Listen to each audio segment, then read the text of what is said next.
Donc c'est un texte qui vient du Tikkun HaZohar, du 7a, du prophète Eliaou, qui est l'essentiel de la connaissance et qui nous enseigne l'unité simple. Donc l'émanation des Kélim sont les récipients des séphirotes. Mais chaque séphira était en même temps un Kéli et en même temps une lumière. Elle reçoit, elle distribue. Elles sont au nombre de 10.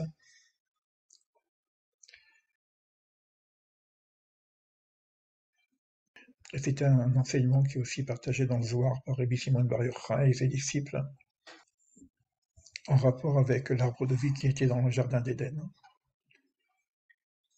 Tout ce qui se passe en haut est comme s'il se passe en bas.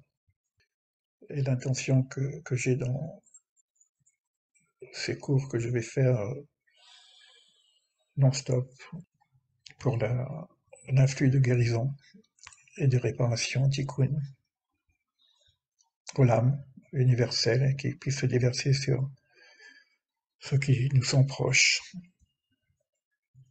comme ceux qui sont lointains, pour ceux qui sont en guerre et qui souffrent. Il faut penser qu'une séphira, qui est l'influx divin, qu'on appelle des rayons de lumière, et ces rayons sont qu'on appelle séphirotes, et ces séphirotes, donc en même temps, comme la lumière est en même temps particule et en même temps énergie de lumière, donc récipient et lumière sur la même structure.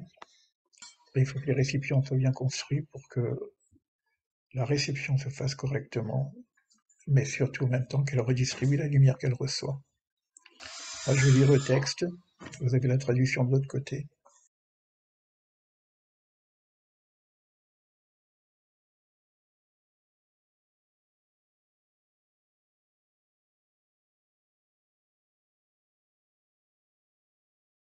Asar tikkunim vekar nan lun asar tefiran ve an aga beron almin setimin dela ad galian ve almin deit galian uberon atka siyat mishne nasa ve'ante ude kashir lon umiyached lon uviyande ante malgau kolman de afrish chadmin chavri me'alin asar atrashiv la keilu afrish ba.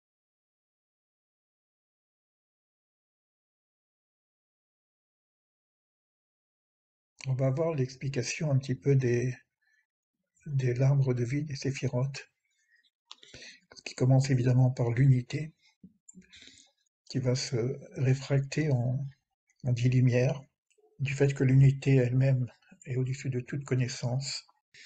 Donc on voit qu'il y a une forme d'éclosion de cette unité en 10 structures, qui sont pour la plupart accessibles, pas toutes d'ailleurs. Nous verrons un peu comment va se dérouler le texte. La question que je me pose, c'est que Eliyahu Hanavi, qui reprend cet enseignement, et qui aurait commencé bien avant, évidemment, la vie d'Eliyahu Hanavi, du prophète Élie, puisque nous avons d'autres livres, comme le Sefer Yetzirah, le livre de la formation, qui est attribué à Abraham. Donc nous devons faire aussi des liens avec, pour ceux qui connaissent le livre de la formation, où sont également décrits ces enseignements. Il va y avoir quelques particularités, évidemment, puisque Eliyahu, c'est l'enseignant de base qui enseigne à tous les grands sages, et notamment, puisque ce texte est dans les Tikkun HaZohar, qui sont développés par Rabbi Shimon Bar Yochai, donc nous avons ici l'information que Élie, le prophète, est l'enseignant de tous les grands sages. Là, on nous dit qu'Eliyahu était quitter ce monde sans passer par la mort. On peut dire qu'il est monté dans le char divin directement. On donne des enseignements de base classiques. Le corps n'est qu'un vêtement de l'âme, que finalement il n'y a pas de mort, c'est que l'âme rejoint le monde supérieur, où il n'y a pas de place pour la matière, puisque l'âme quitte son enveloppe. Donc déjà un premier enseignement sur la notion de mort, alors qu'ici on a un être qui monte au départ avec son corps, une ascension directe. Il n'y a pas pu y avoir de mort classique pour ce. Et on dit qu'Élie est toujours présent et enseigne toujours aux grands sages. Nous avons d'autres sages comme le Ramchal qui a pu avoir des enseignements spécifiques par Eliyahu Hanavi, et d'autres encore. Donc il apparaît aussi d'une façon physique et corporelle parfois. C'est pas simplement un influx qu'on reçoit à l'intérieur, c'est parfois vraiment un phénomène physique qui se réalise. Et donc on a des enseignements sur le Ben Ishraï qui parle de ses secrets. Et on a ce verset qui est donné par Rabbi Chaim Vital, une introduction sur le Tikkun HaZohar et qui parle donc d'Eliyahu Hanavi. Et toi, tu te dévoileras à la fin des jours. À certains, tu te dévoileras face à face. À d'autres, le dévoilement sera caché. Il se fera par son esprit. Il dit aussi que son maître Arizal a reçu tous les enseignements secrets par Eliyahu sous sa forme humaine. Donc vous avez des enseignements qui sont par l'intuition intérieure et parfois une manifestation physique qui se fait. Ces enseignements sont des enseignements assez secrets normalement, mais puisque j'ai le texte, je peux le partager, qu'on puisse mériter de comprendre ce qui va suivre, puisque ces textes ont été développés ensuite par des grands sages comme le Harizal, qui s'appelle le Etz Chaim, l'arbre de vie.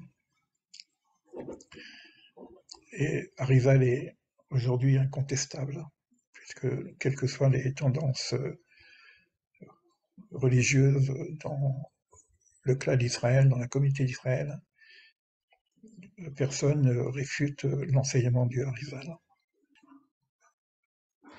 Alors comme je l'ai dit tout à l'heure, dans le Zohar, nombreux sont les fois où les âmes des justes et des sages s'associent à l'étude des hommes pieux et des collègues de la Sainte Confrérie pour leur dévoiler des mystères de la Torah. Et Eliyahu Hanavi apparaît aux membres de la Sainte Assemblée, de la Sainte Confrérie, 2 fois par jour, et ils étudiaient avec eux les secrets de la Torah. Et ça, vous le trouvez également dans Zohar directement, 73a. Ce que je veux dire en même temps, lorsqu'on étudie ces textes, il y a une possibilité de faire descendre ces influx également. C'est dans ce sens que moi j'étudie ce texte aujourd'hui, ces textes et d'autres encore, je ne sais pas lesquels, pendant un certain temps, avec cette idée de faire descendre ces influx pour de façon un peu plus spécifique au niveau d'une guérison globale, générale, universelle, et spécifique aussi par rapport à ce qui se passe actuellement, et spécifique aussi pour nos proches, pour une guérison shléma parfaite. Donc c'est une ouverture. Souvent les portes des canaux sont fermées, et là par connexion avec certains textes, on peut avoir la émouna, la confiance que des canaux peuvent s'ouvrir. Le texte est Patah, on parle d'ouverture. Alors il est vrai qu'au niveau de l'arbre de vie, la séphira supérieure, le Keter, est tellement haut qu'il y a une clé évidemment, mais la première porte qu'on peut dire qui Ce qui va être de l'émanation de ce monde, ça va être la Séphira Chochma.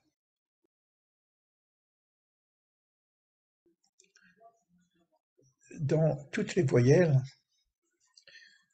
que chaque Séphira a le nom de Dieu, Yud-Ke Vav-Ke, et chaque Séphira a une voyelle spécifique.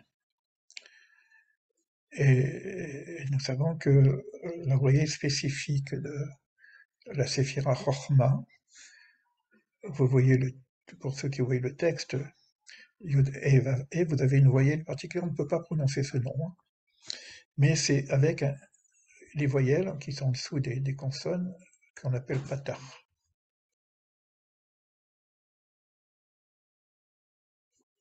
Un trait. Et patar veut dire ouverture. Et c'est à partir de ce moment, cette séphira, qu'on peut commencer à saisir quelque chose. Alors on voit que Rashi lui-même, sur le premier verset de la Torah, Bereshit bara Elokim et Hashamim ve'et haaretz, il cite un midrash au nom de Rabbi Yitzhak, que la Torah aurait dû commencer par la première mitzvah, et qui pose la question pourquoi la Torah commence par Bereshit. Et quand il dit commence, il utilise un mot patar, en parlant du début de la création. Ce début, qui n'est pas vraiment un début, puisque Bereshit n'est pas un commencement, donc on est dans une pensée première, et il y a un lien avec cette idée de Bereshit, donc avec la Chochma, qui serait donc le début du savoir. Et évidemment, on sait que la création, elle est faite avec cette sagesse. Et comme le texte le dit lui-même, Reshit Chochma Yirat Shamaim, Yirat Hashem. C'est pareil. Donc le début de la sagesse est la crainte de Shem, du Shem. Alors c'est quoi cette crainte du Shem? Je dirais que c'est un peu plus que c'est pas la peur évidemment, mais c'est un peu plus que la crainte révérentielle ici, qu'on connaît, hein, puisqu'on parle de crainte au niveau, la crainte révérentielle comme on peut avoir la crainte d'un grand personnage ou d'une personne qu'on aime. Donc c'est pourquoi je dis que c'est un peu plus, puisque juste après c'est écrit Kulam Bechorma Asit. Tous avec la Chorma, avec cette sagesse, tu les as faites. Tout a été fait par cette sagesse, donc on a une sagesse ici qui est de l'ordre de la transcendance évidemment. Et cette Hirat Shamaim, c'est cette humilité dont j'ai parlé tout à l'heure, qui fait qu'on est devant une telle grandeur qu'on arrive à ce que j'appelle souvent je ne sais pas. Il faut avoir la bouche fermée dans l'étonnement, principalement. Mais quoi qu'il en soit, pour arriver à oser se mettre debout pour prier, à ce moment-là, évidemment, notre bouche devrait être fermée. C'est ça la Hirat Shamaim, devant la grandeur. Et à ce moment-là, on dit Adonai Sfatai Tiftach, Ufi Yagit Ilatera. Dieu ouvre mes lèvres, Sfatai c'est les lèvres, Tiftach, on retrouve le mot patach ici, dans justement, afin que ma bouche, Ufi Yagid, ma bouche puisse dire tes louanges.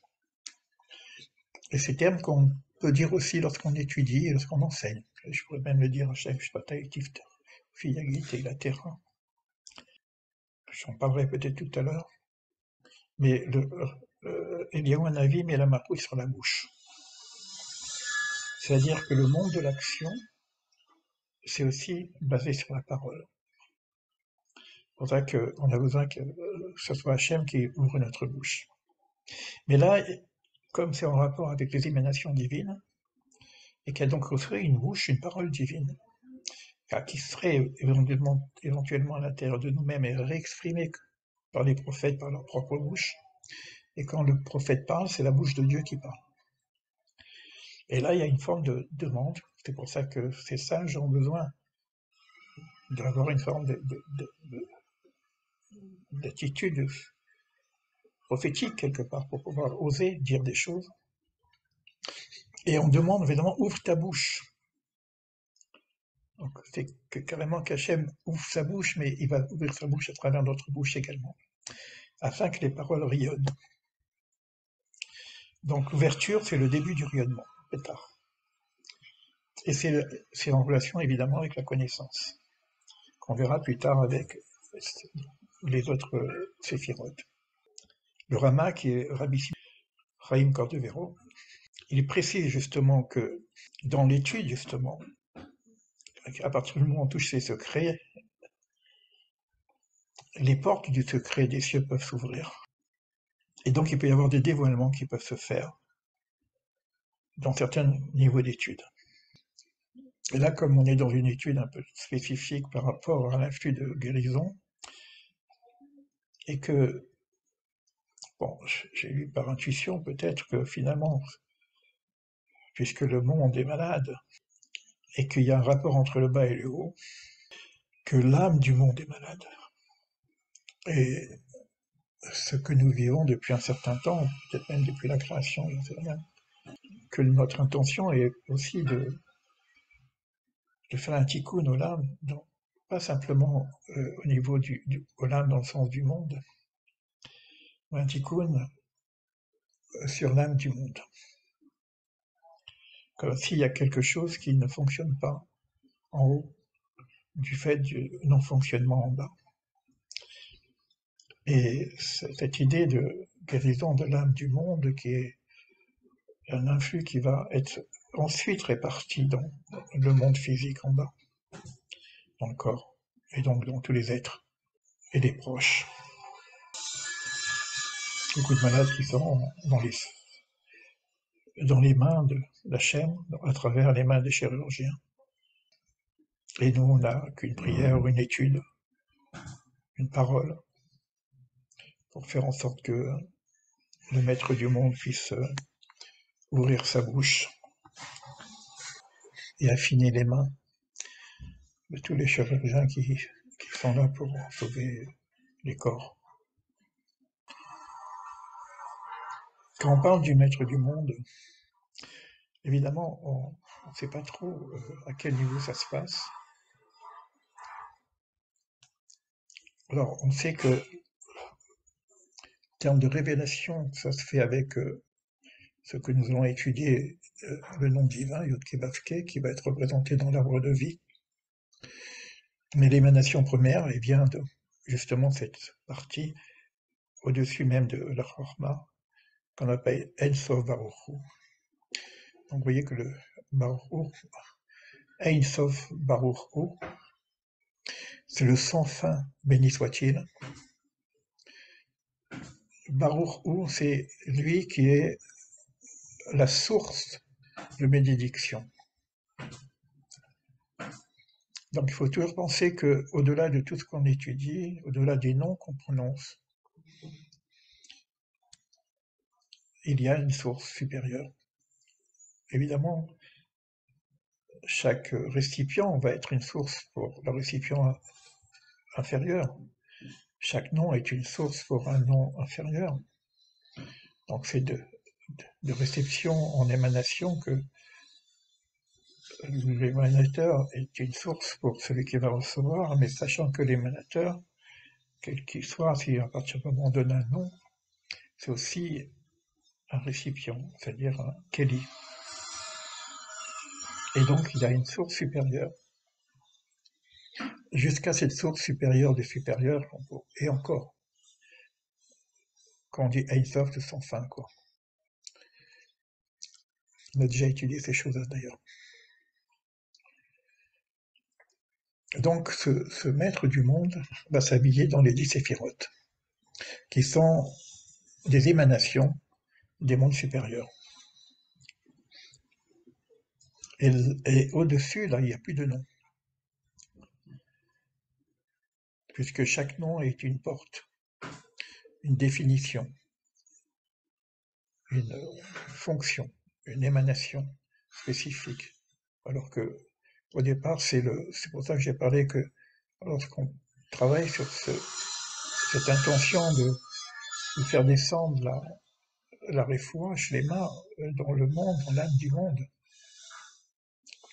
au lieu de commencer par une demande spécifique, avec un nom spécifique, souvent on fait réfoua Shlema à la personne à telle, il y a cette idée de commencer par son nom, Ein Sof, et puis que lui sait comment répartir cette force pour l'ensemble des besoins métaphysiques, des arrangements nécessaires pour que ça descende jusqu'à notre monde, et pour l'ensemble des malades connectés, et en même temps nos proches. On s'adresse à quelque chose de très très très haut, insaisissable. C'est pour ça qu'on le définit par une forme de négation, Ein Sof, sans limite. C'est pour ça que souvent j'ai dit que commencer par je ne sais pas, le Ein, la négation, on va toucher quelque chose qui est de l'ordre de l'inconnu. Alors là, il parle de la valeur numérique de Baruch Hu, Ein Sof Baruch Hu, est de 207. Donc tout à l'heure, on a vu que cette notion d'infini, béni soit-il, telle que, mais bon, la traduction, j'aime pas beaucoup cette traduction, mais bon, traduction mais je l'ai dit, source des bénédictions, fait 207 qui est même valeur numérique or, la lumière. Là, on est dans la source des sources, racines des racines. Tout à l'heure, quand j'ai parlé de l'âme du monde qui est malade, c'est évidemment, c'est déjà vers nous, que c'est quelque chose qui est plus de l'ordre de la création, alors que le Ein Sof, lui, il est inaltérable, évidemment. Et c'est cette particule, c'était encore des mots, inaltérable. Alors là, bon, il apporte des notions un peu complexes, mais bon, quand on parle d'Ilantour des morts, on parle de lumière enveloppante. Il y aura plusieurs lumières, donc il y a une lumière enveloppante, parce que le Tzimtzum se fait, il va y avoir une lumière enveloppante à travers l'espace où la création va apparaître, qu'on appelle le Halal. Et donc il y aura une lumière intérieure qui rentrera dans cet espace de création, mais il y a aussi toujours une lumière enveloppante. Et on parle de direction de cette lumière enveloppante qu'on appelle Igoul, ronde, qui est donc une vision globale. C'est intéressant parce que ce que j'ai posé comme idée, quand on va parler de guérison, on va aller jusqu'à chercher cette lumière au lieu de la singularité qu'on va avoir, parce qu'on a besoin de singularité, de spécificité par rapport à ce qui se passe aujourd'hui dans le monde, par rapport à l'âme du monde, par rapport à nos proches, aux lointains. Mais il y a aussi cette notion de direction globale, générale, qui s'appelle Igoul. C'est très puissant d'aller chercher la source des sources dans cette lumière enveloppante qui ensuite va redescendre par le cave. Et sachant que dans ce cave, il va y avoir l'émanation et la présentation des formes et des lettres, et puis jusqu'à le nom divin, qui lui sait exactement comment ensuite répartir.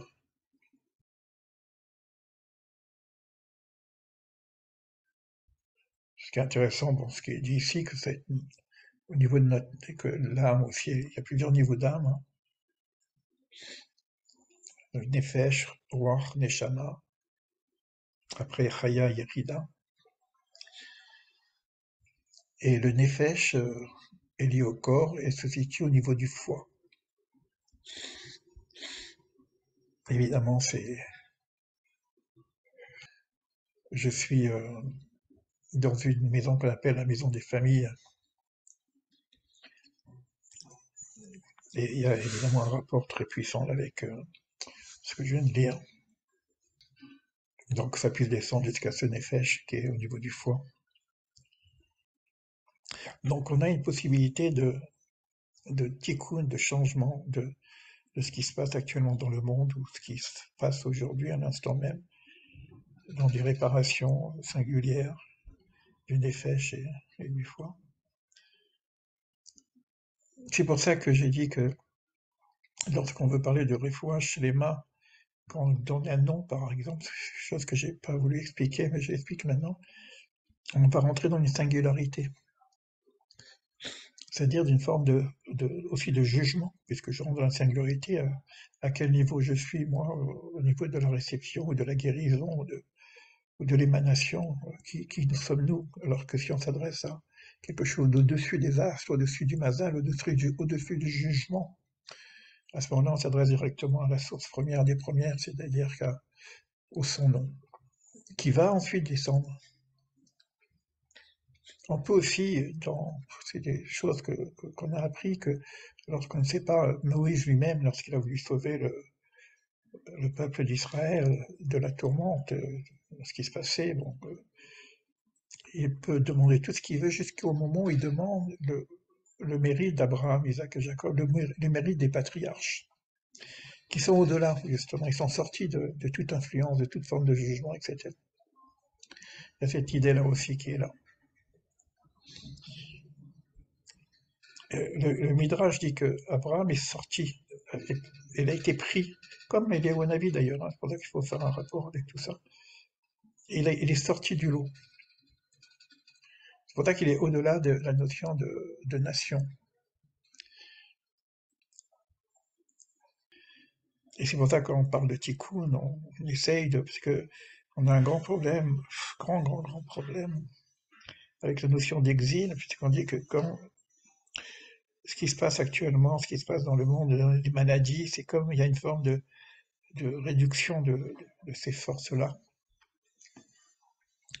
On parle même de l'exil, de la shrina, de l'exil de la présence divine, parce qu'on peut dire qu'il n'y a plus, à part l'élément vital, parce que les gens peuvent continuer à vivre, la Saint veut continuer à vivre,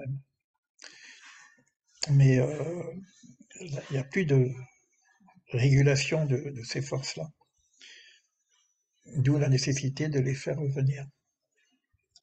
Alors là, il reprend le texte d'Eliyahu Hanavi. Aucune intelligence ne peut appréhender. Évidemment, avec ce qu'on a dit, c'est un peu difficile. Parce que c'est pas à ce niveau de l'intelligence qu'on peut saisir cette lumière sans fin. Alors, qui est donc en relation avec, parce que quand on parle de l'arbre de vie, ça c'est représenté par un homme. Et cet homme, on va le voir tout à l'heure, on va voir les séphirotes à travers chacun des membres, ou pas des organes, hein, plutôt des membres du corps humain.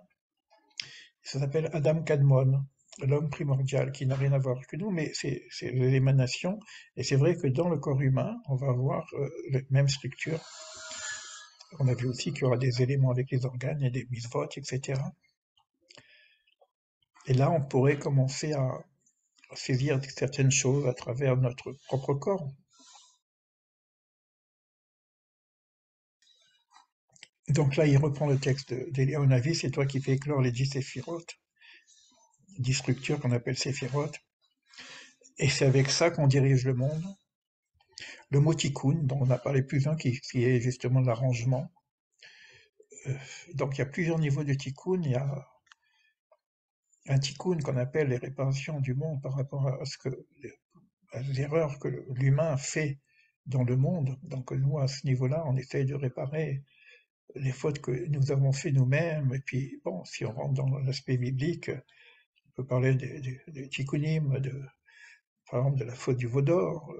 On peut réparer éventuellement des tikkunim, des idolâtries, parce que le peuple, la Torah est une forme de procédure de toutes les erreurs qu'on fait. On peut monter jusqu'à le crime de Caïn, on peut monter jusqu'à la faute ce qu'on appelle la faute d'Adam Arishon, du premier homme. Bon, tout ça fait partie des enseignements, bien qu'Adam Arishon n'est pas un homme, dans le sens que c'est pas un humain qui a fait une faute, mais on est vraiment dans une méta-histoire. mais au-dessus même parce qu'une métahistoire du monde de la création, qui n'est pas notre monde, ou de l'information, qui n'est pas notre monde. Après, on arrive à notre monde. Mais au-dessus, au-dessus, au-dessus, avant la création lui-même, il y a ce qu'on appelle la brisure des bases. Donc, il y aurait une forme de réarrangement de cette brisure, mais ça, c'est déjà assez compliqué. Euh, Pourquoi ça passe par là, quoi. Sinon, sinon, le monde est parfait directement. Donc, il y a une nécessité, qu'il y a une imperfection par rapport au libre arbitre, je ne rentre pas trop dans le détail, et qui fait que c'est en relation avec ce qu'on appelle la brisure des vases, ou juste pour dire quelque chose, c'est quoi la brisure des vases? Avec l'organisation, ce sont des séphirotes, des récipients qui reçoivent de la lumière et qui le redistribuent. Au départ, ces récipients, soit, soit elles gardent cette lumière, à ce moment elles explosent, donc il y a un problème de recevoir et de donner, si je reçois sans donner, ben, ça explose. Donc ça c'est la première notion. Il y a aussi une notion de lumière du retour, c'est-à-dire qu'il y a des personnes qui sont au-delà de la création et que leur objectif est toujours de retourner à la source. Donc la lumière qu'ils reçoivent, ils la ramènent à la source. Mais c'est-à-dire qu'on sort de la notion de création. C'est ce monde-ci qui doit être réalisé quelque part. Et donc si je vais, si toutes les lumières ne sont que dirigées vers le créateur, c'est comme si on lui rendonne ce qu'on a reçu, alors que lui, il veut qu'on redistribue ce qu'on reçoit. Bon, c'est un peu compliqué, mais peut-être qu'on aura l'occasion d'étudier ça d'une façon un peu plus détaillée, je sais pas. Donc le mot séphira évoque aussi une notion de limite, mispar. Alors ça, on revoit un petit peu le Sefer Yetzira, hein, que le monde fut créé en trois séphers. Donc là, il le dit d'ailleurs, hein. Sefer, Sfar, Sifour.